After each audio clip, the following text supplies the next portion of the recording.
Welcome back to another Doberlander adventure.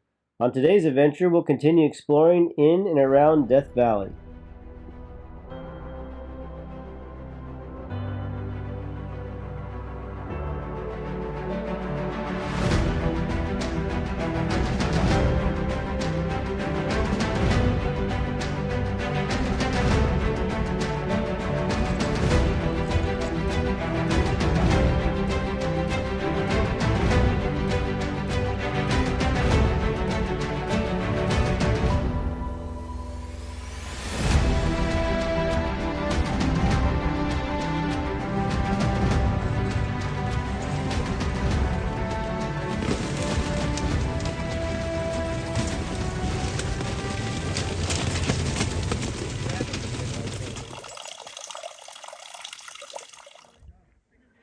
This is Stella's cabin here, or also known as, I think, the Mineta cabin.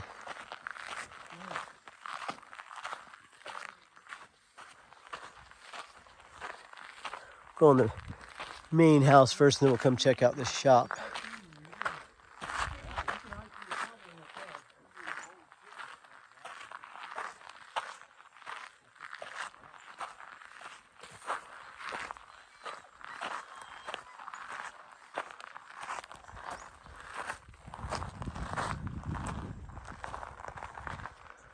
I don't think you're going to do too much snow skiing out here, but that's kind of a fun touch.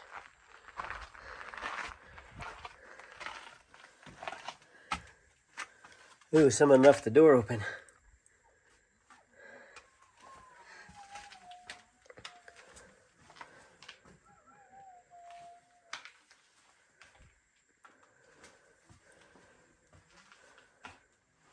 This is a small one, but looks like it's fairly well kept.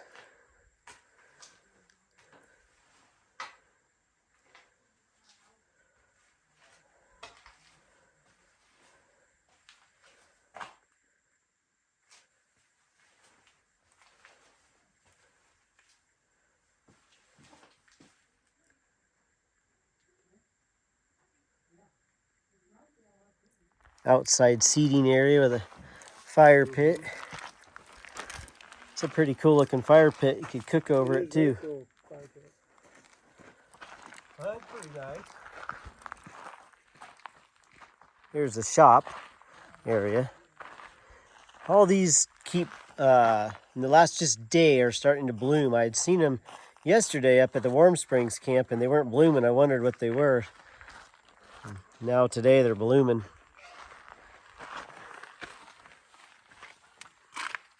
Looks like there's another stove in here. Other than that, not much else. It's probably either maybe another cabin or storage area or something. This looks like an old truck bed.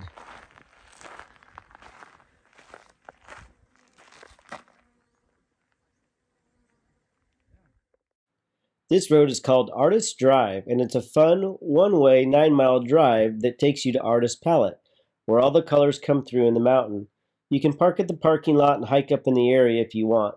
The views along the entire road were amazing, and the drive itself reminded us of a Disneyland ride.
Living at Harmony. Crude shelters and tents once dotted the flat below you. Down here. Chinese workers slept and ate there. Other employees lived in what is now Furnace Creek Ranch. This 1892 photo taken after the works closed shows the Borax Works in the center of the view and the company village on the flat to the left. The financial problems of owner William T. Coleman and borax discoveries in other parts of California forced the Harmony operation to close in 1888 after 5 years of operation.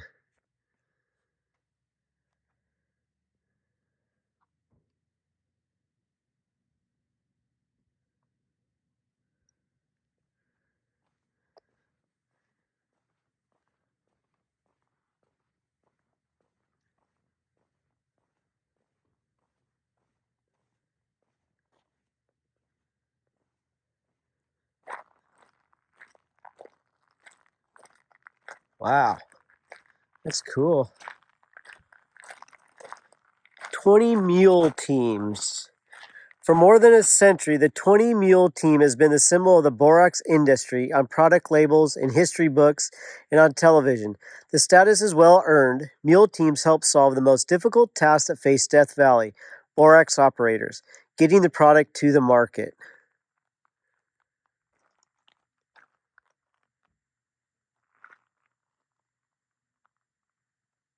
Says the mule teams pull loads weighing up to 36 tons, including 1,200 gallons of drinking water.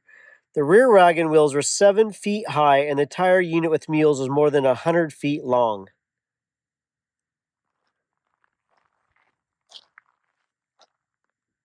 Workers refine borax by separating the mineral from unwanted mud and salts, a simple but time-consuming process.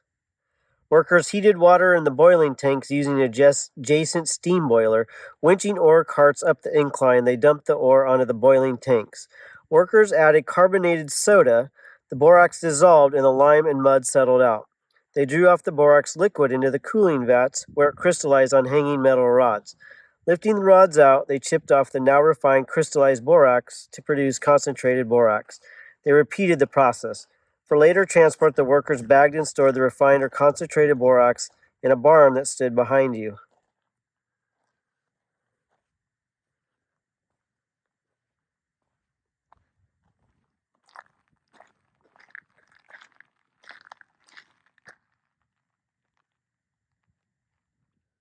Borax, salt minerals, were deposited in ancient lake beds that uplifted and eroded into the Yellow Furnace Creek Badlands.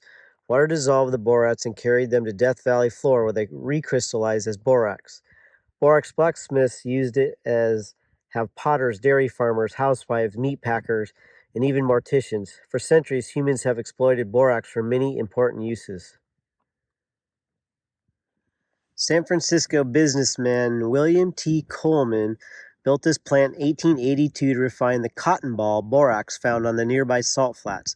The high cost of transportation made it necessary to refine the borax here rather than carry both borax and waste to the railroad 165 miles across the desert.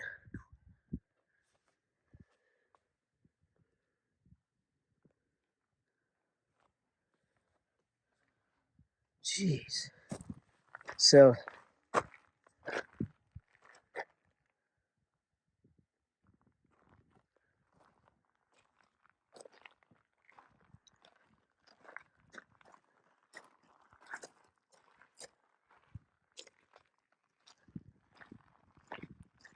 that's a big boiler.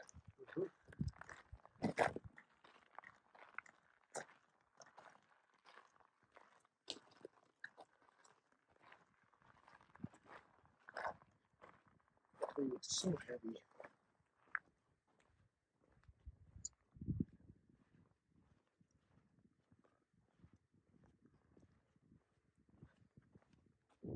Burned Wagon Point. Near this monument, Jay Hawker, group of Death Valley 49ers gold seekers from Middle West who entered Death Valley in 1849 seeking short route to mines of Central California, burned their wagons, dried the meat of some oxen, and with surviving animals struggled westward on foot.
Ernie, can you?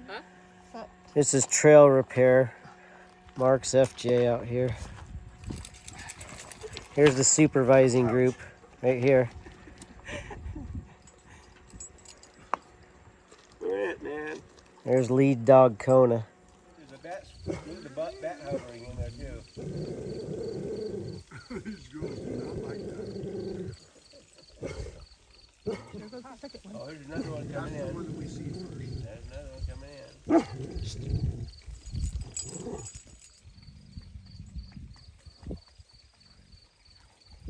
My husband loves spending time.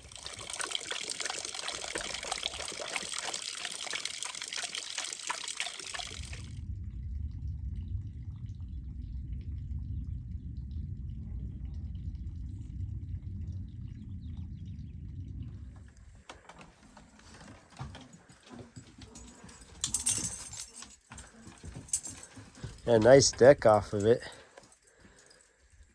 Seating area.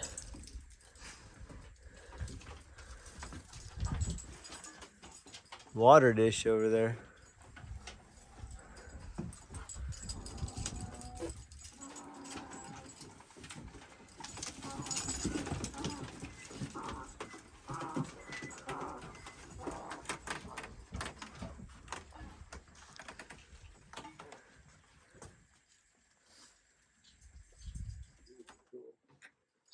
Deck wraps around it.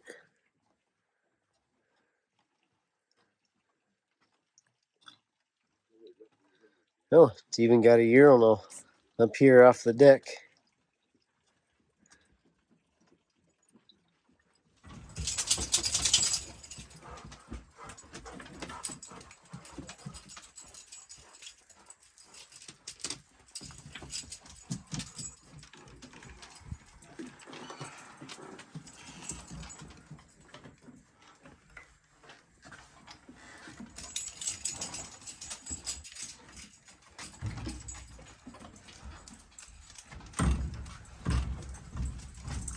Lots of beds in here. Call this the stone cabin, and you can see why. It's all, the base of it's all stone. Wood stove right there. Bet that keeps this place toasty. Oh, look, there's a pass-through right here.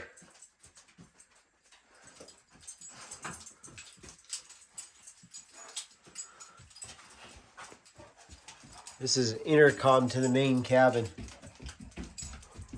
Interesting. That's cool.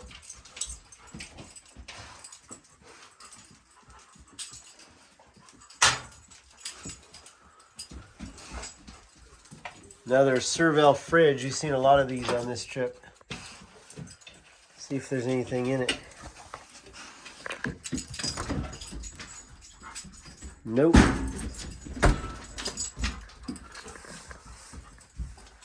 The stove. Looks like you can set up a propane tank here and have heat for the stove and hot water.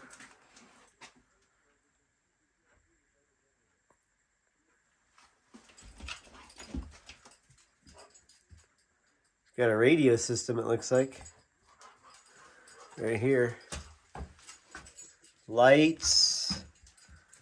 Satellite. Main lighting. Got a USB to plug your phone in for music. Like this is the living room area. Or dining room rather.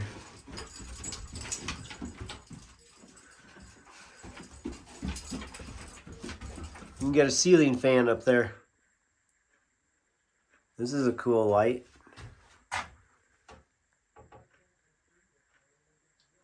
Here's that pass through again.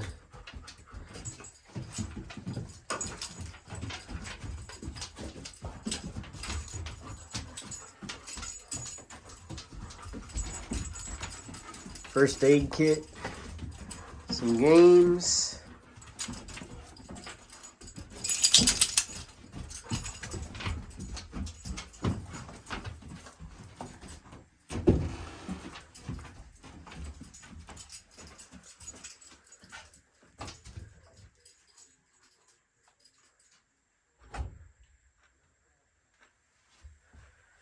This must be the bathroom.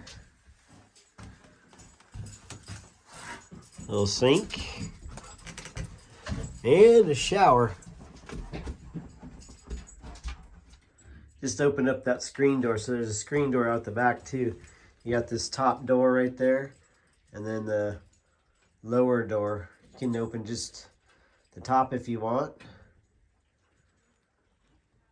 Open up the whole door and then that goes out onto the deck. Check that out. Even the fan works. There's a solar panel up on the hill and then another solar panel attached to the cabin.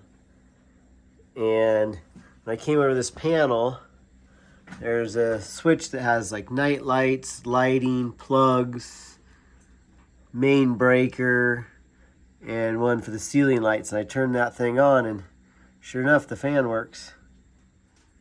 I was reading behind this door that the hot water heater's in here. Yep, there it is. So you can even heat up your hot water for a shower or your dishes. Here's the outhouse, or Hootie house as my family calls them.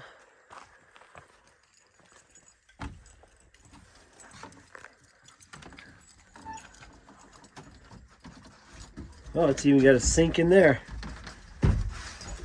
See if it has running water. Oh wow, it sure does. It's got a urinal as well. Pictures. Even a window. This is the nicest Hootie house I've seen out here in these cabins.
It's like this supplies in there, keeping up the cabin.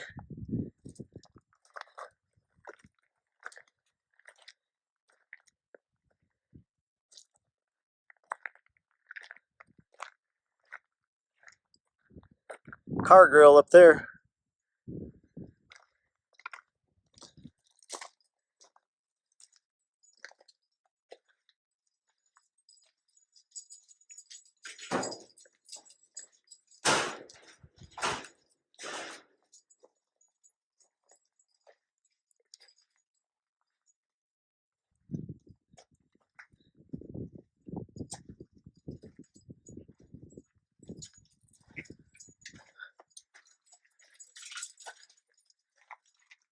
All kinds of old rusty hardware.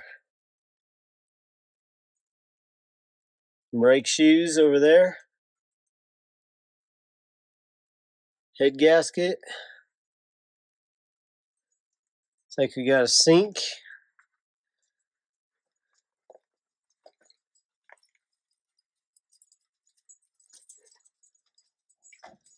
More brake shoes in the corner over there.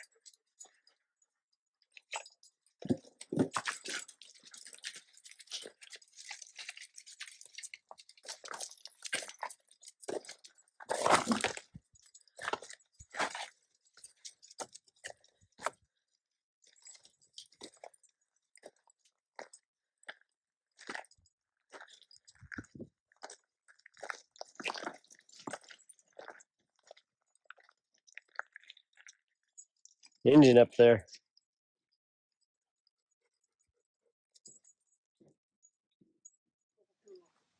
go see who's hanging out up on the deck up here.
Town of Ballarat.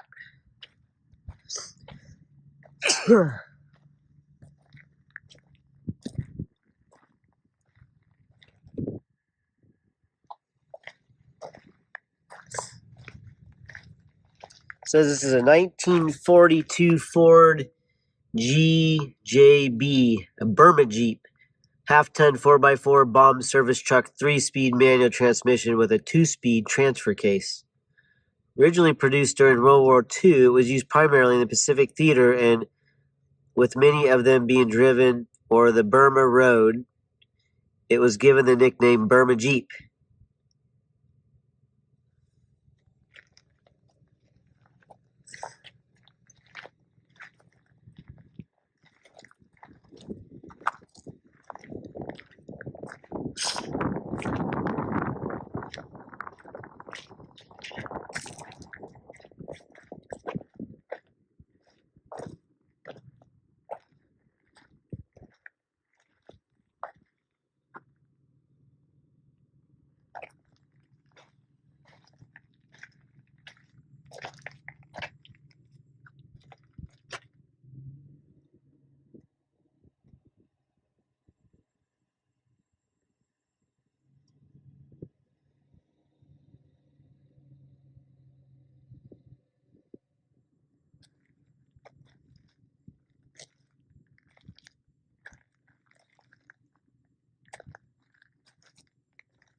This interesting little thing. I wonder what it is.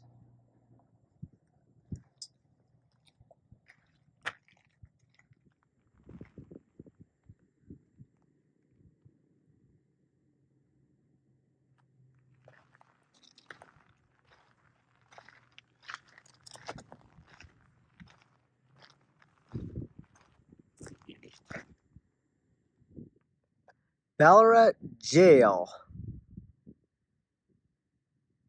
1898.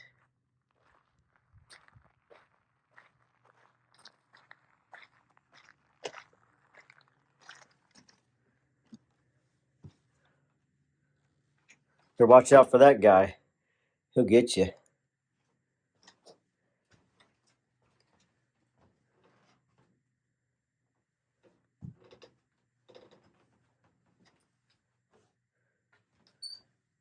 Got a birdhouse in their jail.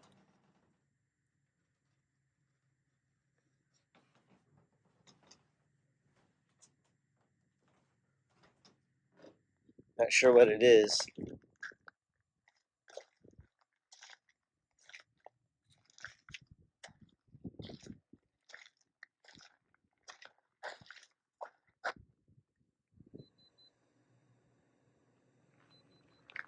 Must be a bunch of old stuff from Ballarat back in the day.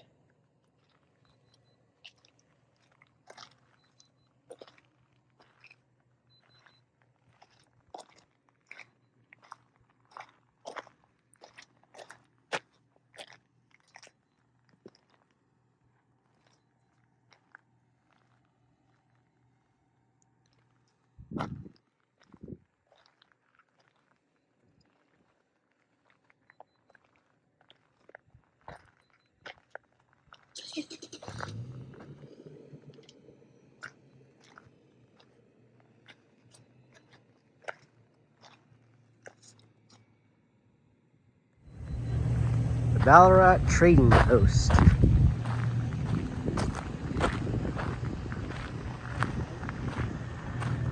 Shooting range, guns and bombs, 200 yards.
Thanks for joining us on another Doberlander adventure. We'll see you out on the next adventure.